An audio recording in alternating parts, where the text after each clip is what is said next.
back. Have a direct personal relationship with God. So, now I went and talked the whole time about something I hadn't even planned on. Is there a question? The Resh was commenting that very soon they will have internet censorship as well. Mm-hmm. Yeah, that's coming. This is why I insisted that we always remain non-political. And I never allowed anybody to make political posts on our forums. Remember? I always said, don't put anything political. Because they can make excuse for censoring politics, or they can make excuse for censoring if you put anything about sex life or anything like that. See? But as long as we don't have any of that, they can't make any excuse for censoring us. Find a way. Yeah, our philosophy is like Jesus. We don't fight the government, because the government that's there is there because Krishna put them in power. Huh? If we were to fight the government, we would be fighting Krishna. Because Krishna put that government there. Why? Because it's the appropriate government for the karma of the people in general. See, why does a particular government get elected or put into power? It's because those people have a certain karma coming to them. And so they get the government that they deserve. In general, what happens in a person's life is because of their past activities. And they can't blame anybody else for their own karma. So if the government is nasty and is doing all kinds of terrible things, it's because those people deserve that kind of treatment. Because they did something similar in the past. Maybe they don't remember what they did in their past life, but that doesn't excuse them. For example, let's say, for example, that a person committed a murder, and then they slipped on a banana peel and hit their head and got amnesia, and they don't remember committing the murder. Are they still guilty? Yes. Are they still going to be punished? Yes. Why? Because they did it. Their defense that, well, I don't remember nothing. No judge is going to hear that. He's going to laugh them out of the courtroom. Sorry, here's 3 eyewitnesses that say you did it. And your fingerprints are all over the gun. So, you're going to be punished. That is the law. So if that's the law in a human scale, imagine on God's scale.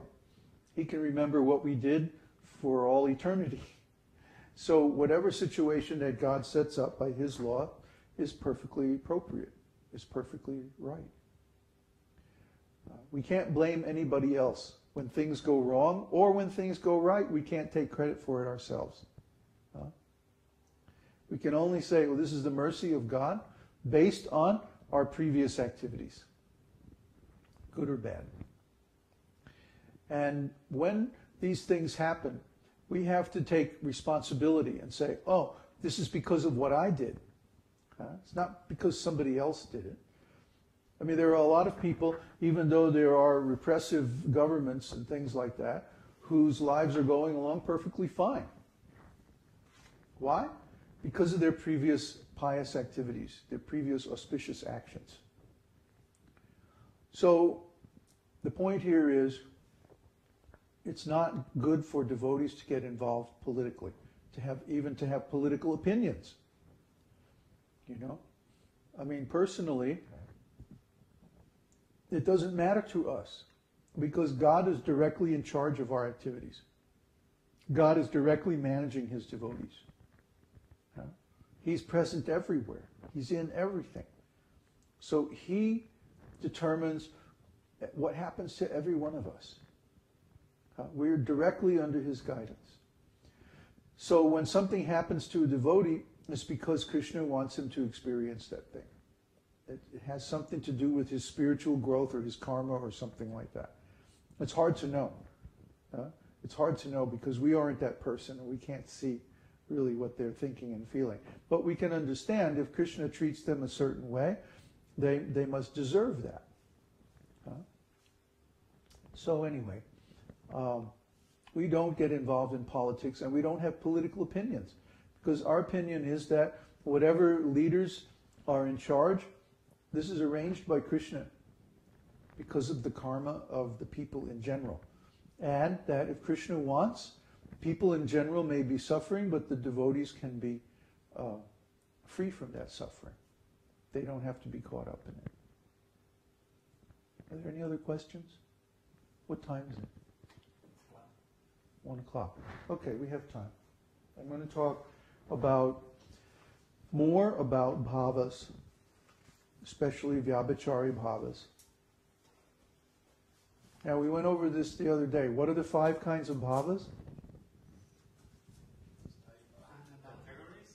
Categories, right. Categories of bhavas. Sthāyi bhava is the first one. What's that? No, what is sthāyi bhava? The main bhava that everyone feels is the platform for their relationship with Krishna. And then what? Anubhava? Anubhava is what? Symptoms after experiencing bhava. After experiencing or performing some act of devotional service.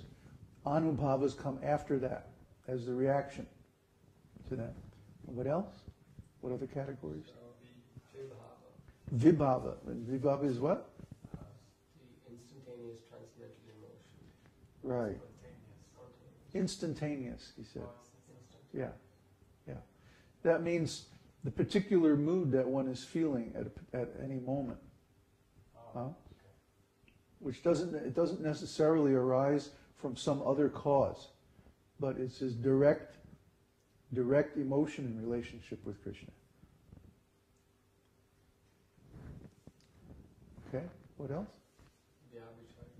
Vyabhicari. Yeah.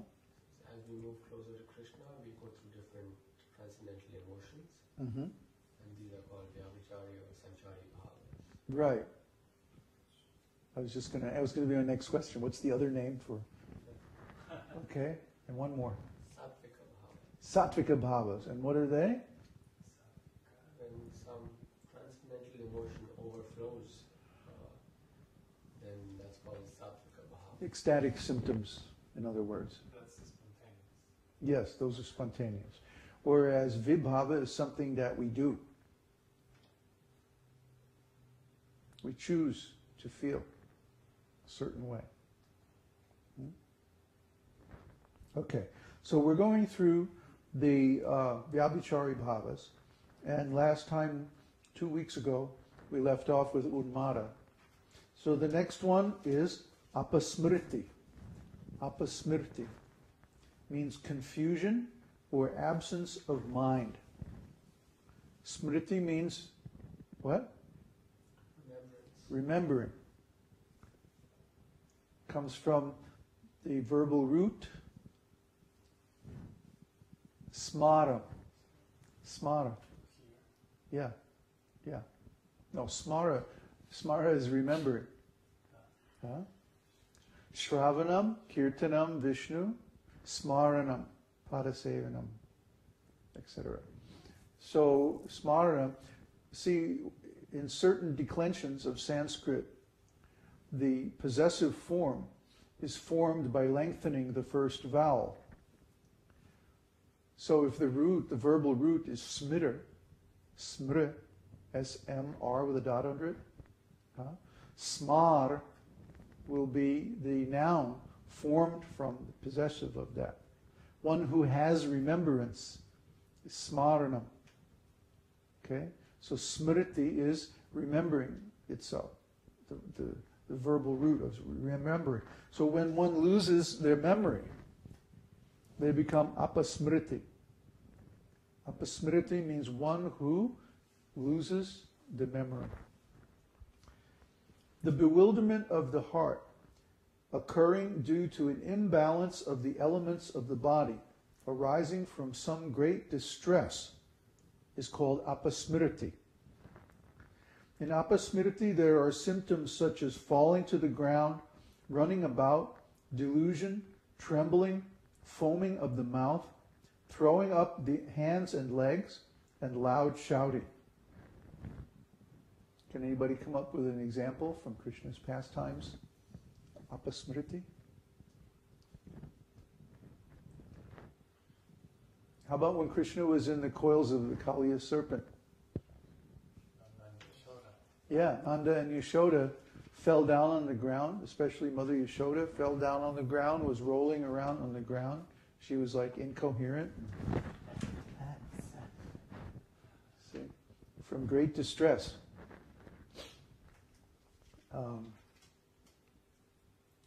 There are also other examples throughout the pastimes of Krishna. You should all read these pastimes, by the way, in Krishna book, so that you know who we're talking about. Krishna, when he appears, for example, in Bhagavad Gita, is appearing in his Vasudeva form. But when he's in his Krishna form, is actually when he's in Vrindavan.